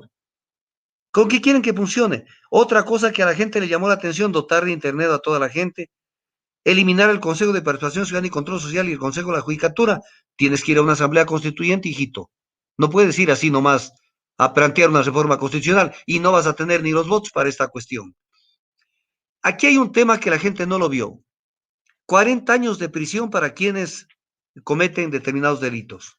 40 años de prisión. Entonces pregunta a Yaco Pérez, es que nunca lo cogieron de alguna parte a Yaco Pérez para decirle, a ver, nos estás tomando del pelo. Se descuidaron. Además, no tienen capacidad de respuesta a Arauz y otras personas para decir, vamos a debatir. Les falta, como decimos en la sierra, el que tiene más saliva traga más máchica. Y los que estuvieron en la contienda, yo algún día ante un analista político que me hizo una consulta y me decía que qué le parece una candidatura X de hace unos 15 años. Yo le decía, no gana nunca, porque un concurso de canto no ganan los mudos. Y hubieron muchos mudos que no supieron atacar los puntos débiles de los otros candidatos y de vender sus tesis. Por ejemplo, plantea Yaco Pérez 40 años de prisión para quienes roban y para otros delitos. ¿Y cuántos años de prisión le ponen a los indígenas cuando cometen un delito, incluso asesinatos? 0 años de prisión. Un baño de agua fría, una latigueada y una ortigueada. Entonces, por ejemplo, ese es un tema para un periodismo que le diga, venga para acá. ¿Cómo es eso de los 40 años? ¿Que ustedes van a meter 40 años de prisión para los indígenas? Si ustedes se creen que son un Estado dentro de otro Estado. Entonces, cosas que 1.500 millones hicieron humo en la refinería del Aromo, que hubo irregularidades en el Aromo, nadie puede discutir. Pero no se hicieron humo los 1.500 millones, no seas gil. Porque ahí está el aplanamiento, la construcción del acueducto La Esperanza, del cual 3 cantones de Manabí tienen agua. Hoy, mientras estamos hablando, están teniendo agua del acueducto La Esperanza. Construyeron los campamentos, las vías de acceso y adicionalmente compraron en 400 millones los licenciamientos de UOP Process y Foster Wheeler de Estados Unidos y del grupo Lindel de Alemania y del grupo Axen de Francia. Entonces, se hicieron humo los 1.500, no seas iluso. Queremos buenas relaciones con el presidente de Estados Unidos y las urnas enterraremos al correísmo y al morenismo representados con Lazo y Arauz. Entonces, cuando uno dice, este es el candidato, ¿no lo vieron? No lo vieron, porque por eso no lo atacaron. Y la gente ingenua creyeron que este era el candidato. Yo tampoco creo en Arauz, por si acaso. No creo en Arauz para nada, porque eso es más o menos querer repetir, venir por el vuelto a repetir todo el desmadre que fueron los 10 años. Pero estoy poniendo más o menos en el escenario quién es él. Veámoslo a Herbas así para un poco situarlo y decir ideológicamente dónde podría estar. Sí, doctor. Antes de eso, una pequeña pregunta. ¿Usted cree que si Yaco Pérez pasa a la segunda vuelta, recibirá el apoyo de los partidos y movimientos? Se cortó lo último. ¿Protesta en contra del correísmo o para que no pase Arauz? ¿O cómo debemos entender si es que pasa Yaco Pérez y recibe el apoyo de estos partidos que le acabo de mencionar? No, es que esa parte no se escuchó. Repita la pregunta, tan amable. Sí, doctor. Ok. Le preguntaba de que si Yaco Pérez pasa a la segunda vuelta, recibiría el apoyo de los partidos y movimientos tanto de la derecha y el centro derecha, entendiendo de que este es un voto protesta en contra de la candidatura de Andrés Arauz. Entonces, mi pregunta es, ¿Yaco Pérez recibiría el apoyo de estos partidos que le acabo de mencionar? En principio sí, porque ya se lo dijo.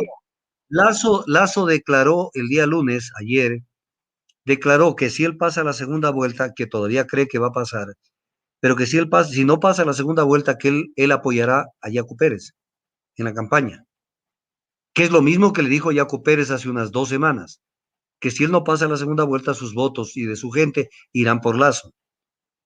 Entonces, claro, ellos van a intentar hacer eso, pero obviamente, ¿qué van a cocinar debajo de la mesa? Ah, eso es lo que no sabemos. Pero veamos un poco el perfil de Herbas, para un poco, olvidemos de la palabrita izquierda democrática, porque ellos no han estado generalmente dentro de un partido de izquierda, han estado más a favor, por ejemplo, con Moreno han votado durante todo el gobierno, y tampoco le pararon bola y lo dejaron crecer a Herbas. Culminar las obras indispensables no terminadas por el actual gobierno y suspender las que no son. Auditoría de la deuda pública interna y externa, me parece correcto. Establecer un plan de pagos de la deuda interna, en especial con la seguridad social, suena bonito, ¿de dónde la plata? Establecer medidas de justicia tributaria con impuesto progresivo a las ganancias extraordinarias de la banca y otros sectores, me parece, más que impuestos a las ganancias extraordinarias, recórtale las tasas de interés con una junta de regulación financiera, pero que sea del Estado, pues no de los privados. Impulsar cambios en la normativa laboral para fomentar nuevas formas de trabajo, eso suena a precarizar la relación laboral. Gestionar alianzas público-privadas para el manejo del transporte público, esquemas de alianza público-privadas construidos para la construcción ferroviaria, interesante. Definir una matriz energética que combine fuentes de energía eléctrica, solar, eólica y otras, no sabe dónde está parado, no sabe dónde está parado. Estudiar incentivos para el uso de automóviles eléctricos e híbridos. Haz lo que te dé la gana. Eso crecerá durante toda tu administración si llega el presidente que llegue. En el 2025, tal vez del 90.65 de dependencia de los hidrocarburos en el consumo energético, tal vez logremos reducirlo al 88 o al 87%. Es todo lo que se va a lograr, porque lo hacen creer que mañana ya está el tema. El otro día nomás leía en la revista Carburando que se necesita 13 horas de carga para un automóvil que tiene autonomía de 140 kilómetros. Solamente si se van de Guayaquil, no sé si a Los Ríos no llegan, a Quevedo no llegan, ida y vuelta. Tienen que quedarse en algún lado 13 horas cargando el carro con electricidad. Pero le hacen creer que es así. Suspender la concesión futura para la explotación petrolera en la zona del Yasuní. Esto lo dice Herbas. Esto lo dice Herbas y es grave, porque tenemos que sustituir la producción petrolera vieja con nueva producción petrolera de los campos nuevos, que nos guste o no nos guste, están en el Yasuní. Aquí la demagogia barata y desde el punto de vista del desconocimiento no sirve para nada, porque todos los que me están escuchando en este momento, a la hora de la verdad salen de la entrevista o mañana de mañana van y cargan gasolina o diésel en las gasolineras. Entonces dejen de fregar la pita, porque dejando de explotar el ITT no se soluciona nada. El tema es el consumo de combustibles, que no se ha logrado reducir. Casi lo hemos duplicado en los últimos 10 años al consumo de combustibles. Entonces, el tema no está en el Yasuní. O sea, no entienden porque no conocen ni la parte social antropomórfica, el tema de los pueblos no contactados, que no tienen la más remota idea de cuál es ese problema.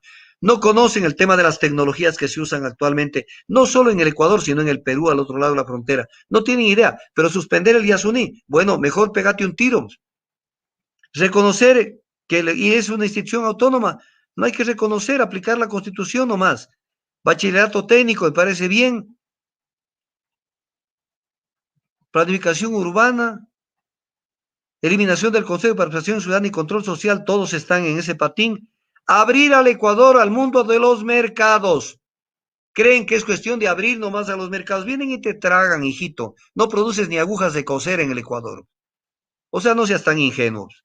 O sea, la inyección de liquidez vendrá de la Banca de Desarrollo Internacional. Por Dios, estás soñando en pájaros preñados. Hace falta industrialización y refinación petrolera. A ver. ¿No quieres explotar el ITT? ¿Y de dónde vas a sacar el petróleo para industrializarlo y refinarlo? ¿O vas a dedicarte a industrializar y refinar petróleo extranjero?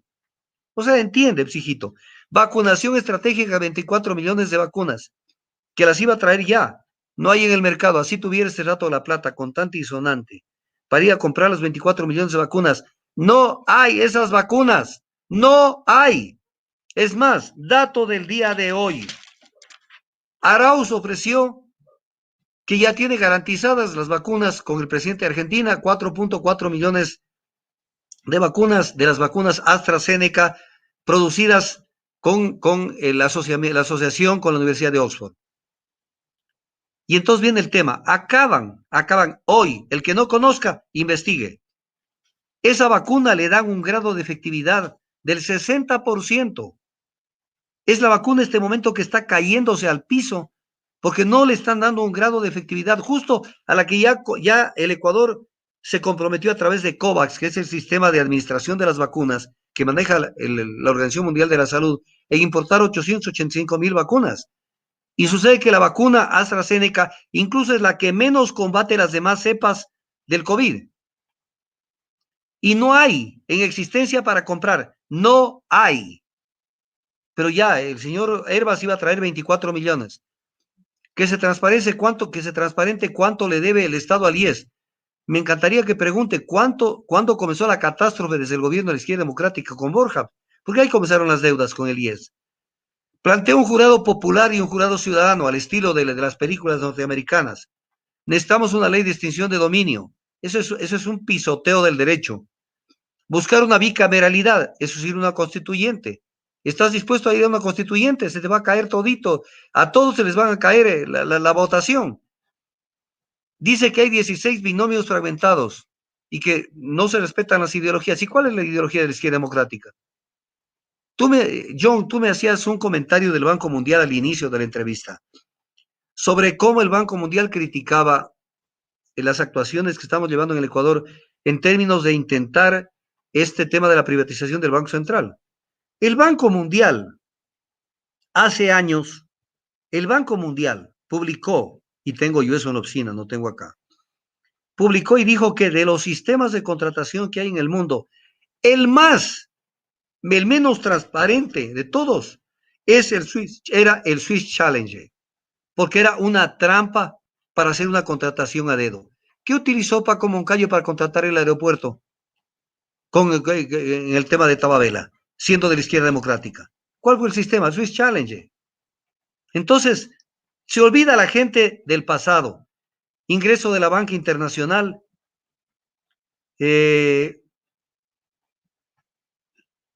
los centros de notar escáneres, políticos corruptos, y lo que le sí interesante, que a la gente le cayó bien, que hay que ensamblar cosas acá como los tractores y producir brócoli y producir más cosas. Entonces, cuando uno ve esto y uno dice, ideológicamente, ¿de qué lado están? ¿Será que están del lado de un proyecto progresista? No lo están. No lo están. Ninguno está del lado de un proyecto progresista. Ninguno. Entonces, acuerdos en términos de cosas profundas no van a haber. Y con la inutilidad que hemos visto, palmaria, de saber, y esto sí tengo que decirlo y me van a perdonar, y ojalá no me caigan los trolls con ataques, pero cómo le falló a su movimiento, a su unidad, aún es Arauz, una persona que pagó piso, pues, cuando tenían que ver los peligros y saber atacar todos los sectores que podían crecer y pasar del 40%. No llegaron a pasar del 40%, fundamentalmente por la inutilidad de Arauz. Rabascal hizo una campaña mucho más profunda y también tuvo una serie de ayudas que coyunturalmente se dieron. Pero Arauz sí fue la tapa. Él no sumó nada. Y Arauz, yo voy a decir una cosa que la dije con Moreno y la justifiqué. Moreno es una obra de Correa, porque Moreno dijo que Correa dijo que Moreno les dijo que no era de izquierda, que no tenía convicciones y que eso les dijo. Y sin embargo lo candidatizaron. ¿Quiénes son los culpables de haber candidatizado a una persona que les dijo que no era de izquierda? Ellos, Correa y su combo. ¿Y quiénes lo candidatizaron y lo sacaron del hueco, de la manga? Arauz, Correa, desde Bélgica con Vanessa Freire. Y por eso es que hicieron una campaña que no estuvo a la altura, porque no cogió el toro por los cuernos, no supo entender dónde estaban sus contendientes y cómo tenía que enfrentarlos. No solamente, porque lo que le ha enseñado es lo que hace Correa. Correa todo lo resuelve con sonrisas. Eso es una estrategia que la tiene incluso una revista, Ryder Digest, que dice, la risa, remedio infalible. O sea, a Rafael Correa le puede doler el estómago y él está riéndose. Porque él demuestra de eso una especie de autoseguridad. Y eso le ha enseñado a Arauz. Entonces Arauz no para de reírse. Yo estoy bien, yo voy a hacer todo mejor. Pero este momento, incluso esa cercanía muy estrecha que tuvo con Arauz, con Correa, lo perjudicó, pues. Porque la gente lo ve como un monigote que lo está manejando desde afuera. Te voy a poner un ejemplo que es dato del día de hoy, que no le hemos tratado ese tema. Presentaron recurso de casación, no de casación, estoy confundido. Presentaron recurso extraordinario ante la Corte Constitucional, la gente de Correa, del caso Sobornos, presentaron el recurso para que sea admitido y se pueda discutir la sentencia del caso Sobornos. Acaba la Corte de rechazar el recurso y lo inadmitió. Entonces viene el tema. ¿Y ahora qué les queda? Ya no les queda nada. Eso era lo último, de lo último, de lo último que les quedaba. ¿Qué pueden hacer después de eso? ¿Que me van a decir que la justicia internacional? No. Este tipo de casos es un tema de un delito común y ahí no van a poderse meter. Entonces, no entienden, tienen unas estrategias jurídicas, políticas equivocadas. ¿Qué puede decir? A ver, yo estoy en plan de poner los puntos sobre las IES. Ese es mi estilo, además. Confundiéndolo al Ecuador entero, Correa poniéndose esas camisitas bordadas, esas camisitas. ¿Y ahora qué va a decir enfrentándose a Yacu Pérez? Que son los dueños de las camisas bordadas y que esas camisas tampoco existieron en la etapa precolombina. Porque la gente, no habían agujas en ese entonces y no se bordaba. La vestimenta indígena aparece en el siglo XVIII y el que diga que no, lea a Eduardo Galeano en Las Venas Abiertas de América Latina. Pero Correa, para un poco decir estoy con el pueblo indígena y meter esos cuentitos, no falta hasta ahora, sigue usando sus camisitas bordadas. ¿Las vas a seguir usando? Porque ahora te vas a tener que enfrentar con los dueños de las camisas bordadas. Y ahora, el mismo sello de UNES son los 7 colores básicos de la huipala, de la bandera del Tahuantinsuyo, que es la bandera que la usan el movimiento indígena, no la bandera ecuatoriana. ¿Por qué? ¿Por qué en el sello de UNES se puso los 7 colores de la huipala? ¿Qué no tienen claro las cosas? No tienen claro. No tienen claro que los incas vinieron pocos años antes que los españoles en plan de conquista y que la conquista fue brutal. Y si no, analicen lo que le pasó a Nazacota Puento en la famosa batalla de Yaguarcocha, pues 2 años de resistencia de los caranquis. Lograron vencer esa resistencia y los mataron a todos y los degollaron en el lago. ¿Quiénes? Los incas, pues. Porque los incas vinieron de conquista, no vinieron con algodones ni a pactar. Entonces, nunca entendieron la historia, nunca entendieron el tema indígena, que es un tema que ahora se va a poner muy peligroso. Doctor. Nunca lo entendieron. Y entonces, ¿cómo les podemos exigir si no conocen la historia, no conocen la política? O sea, el hablar como loros no quiere decir que conocen de la política. Claro. Es diferente. Y si no, denme resultados reales de exitazos que hayan tenido en materia de política o de política económica, que no los tuvieron. Endeudarse y con deuda cara y con contrataciones con sobreprecios, eso no fue una buena política, ni de todos los demás líderes de América Latina. Entonces, el Ecuador, ¿cómo quedamos después de este primer round? Hecho pedazos, porque no se toca a fondo, porque el ecuatoriano vota emocionalmente, porque no profundiza, porque le dicen cualquier cosita, sale esa propaganda de Arauz, de Yacu Pérez. Cuando yo era niño, me iba con mi mamita a traer el agua y ella aprendía a amar el agua. Y después cuando lo acompañaba a mi papá, entendía lo que era la libertad y aprendí a amar la libertad. Y después cuando estuve con mi pueblo, es unas cosas que la gente oye y dicen, ¿qué candidatazo? ¿Y qué es lo que plantea? Va a expedir pasaportes indígenas como expidió él, con el grupo indígena de ellos, e intentaron ingresar a Bolivia con pasaportes indígenas, y el gobierno indígena, manejado por un indígena, Evo Morales, no les aceptó los pasaportes indígenas. Ahora, ¿qué habrá? Dos tipos de pasaportes, pasaporte indígena y pasaporte ecuatoriano. ¿Qué planteará? Pero eso era de debatirlo. Eso tenían que debatirlo en la campaña. Y tienen que debatirlo en la campaña. Pero si creen que todo es con algodones, con vaselina, no van a ningún lado. Y defendiendo además un proyecto, ya dejen de hablar del pasado, porque el pasado los hunde. El pasado los hunde. El pasado no es que volvió a hablar de Yachay. O sea, el pasado los hunde. ¿Cuántos son las escuelas del milenio en el Ecuador? El 3%. Pues dejen de joder. Planteen cosas mucho más profundas de lo que necesita el Ecuador. Fomentar el ahorro interno, regular tasas de interés que no las regularon tampoco en ese gobierno. Y una cantidad de cosas más que hay que hacer en el Ecuador, que no son difíciles de hacer. Que no son difíciles de hacer. Pero en este país los que tienen opciones de ser candidatos, no son precisamente los más preparados. Por muchos títulos que tengan, y algunos ni siquiera los tienen, no son los más preparados, porque no conocen.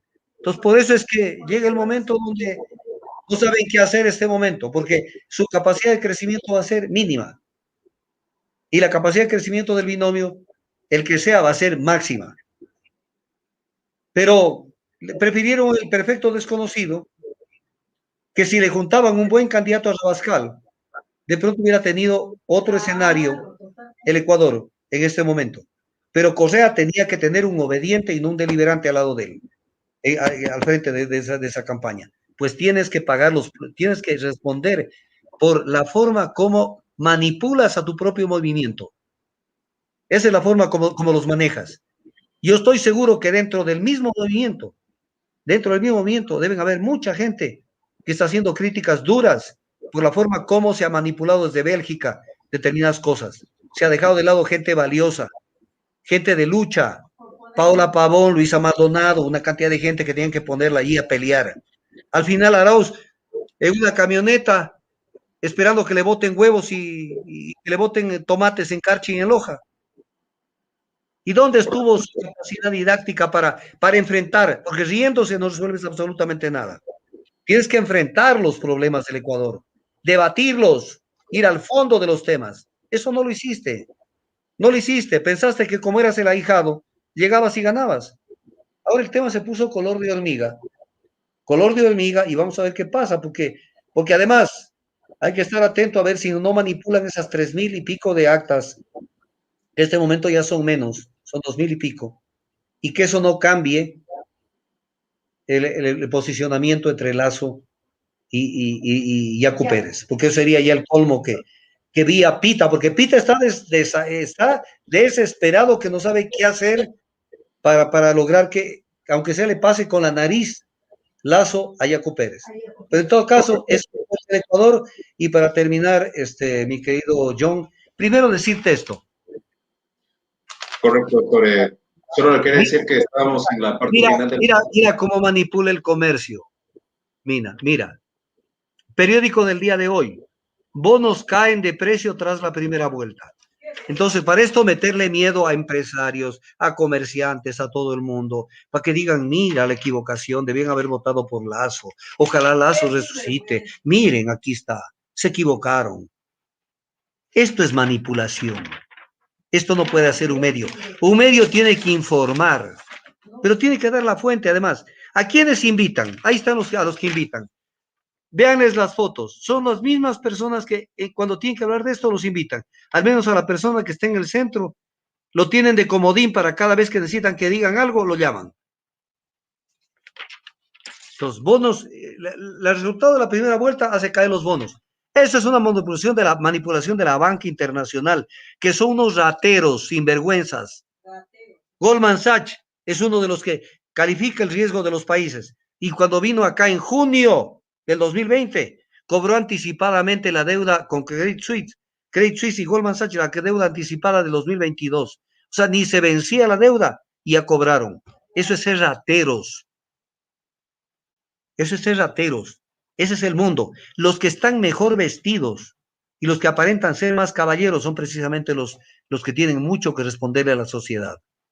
Entonces el mundo tiene que aprender a entender educación política, que no conoce la gente. La gente vota emocionalmente por el color de los ojos, porque me cae bien, porque me va a eliminar el examen de bachiller, porque me va a pendejadas.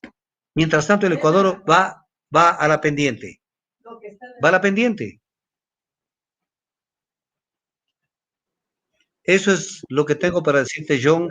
Fíjate que por más esfuerzo que hicimos por limitar esto a hora y media, igual nos fuimos las 2 horas.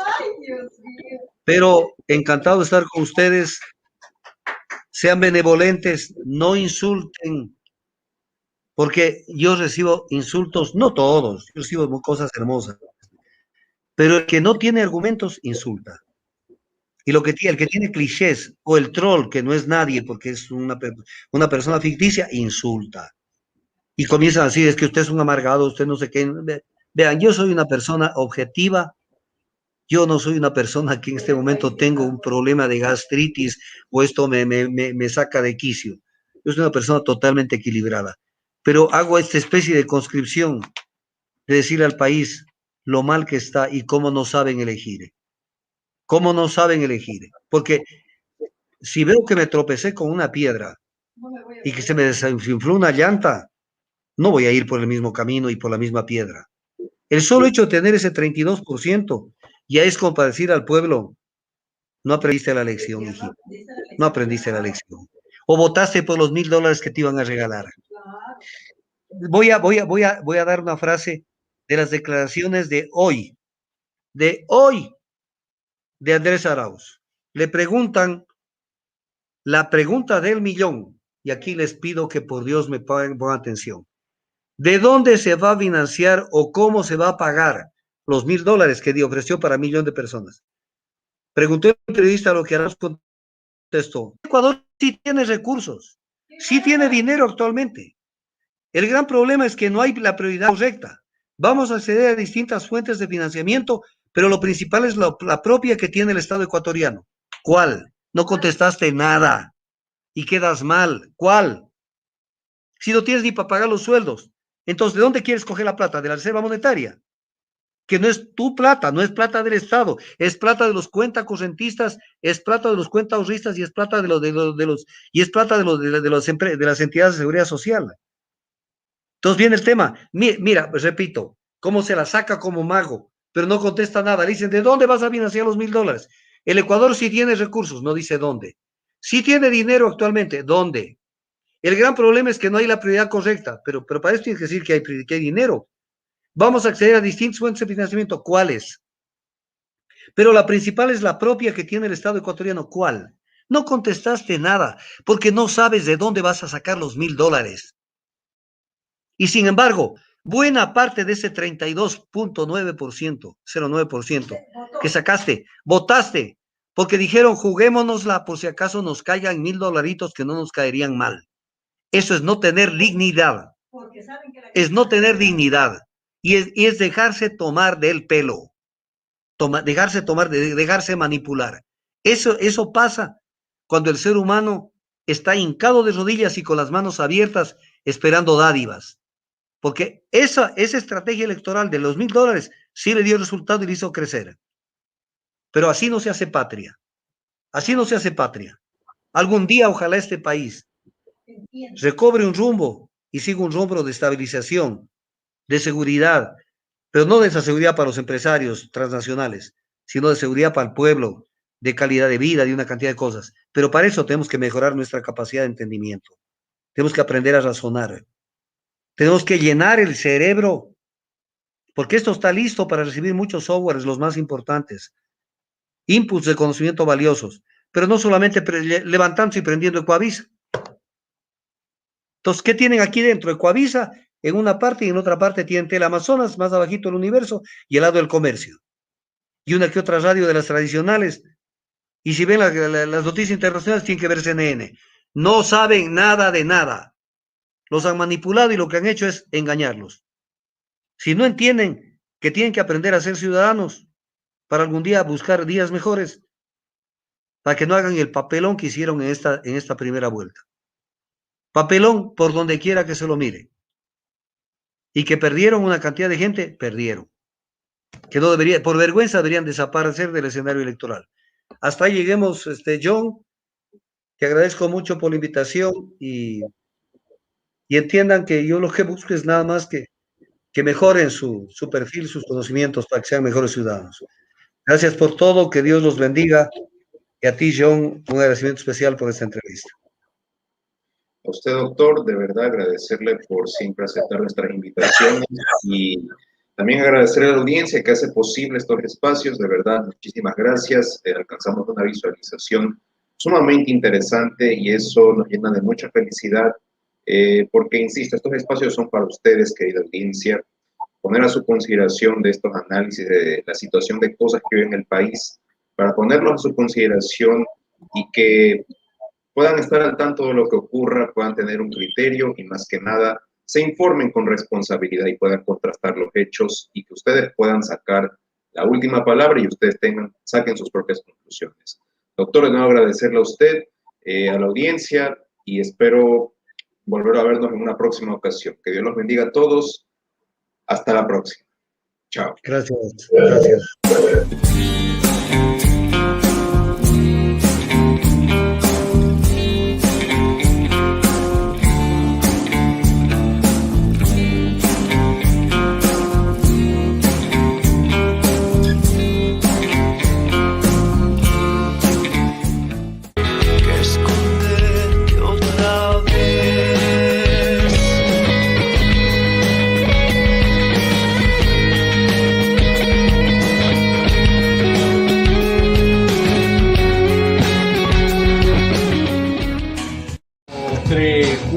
Otra vez estoy convenciéndome que no es necesario una llamada,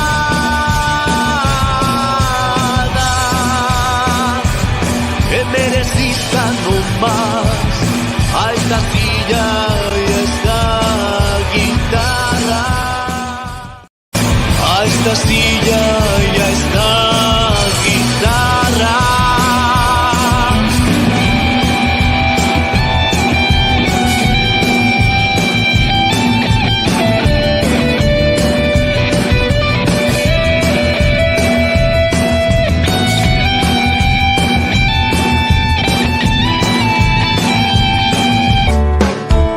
No hay nada que me guste más que sus besos. No hay nada que me alegre más que su compañía. Discúlpame estos detallitos. Naciste pa' que seas feliz.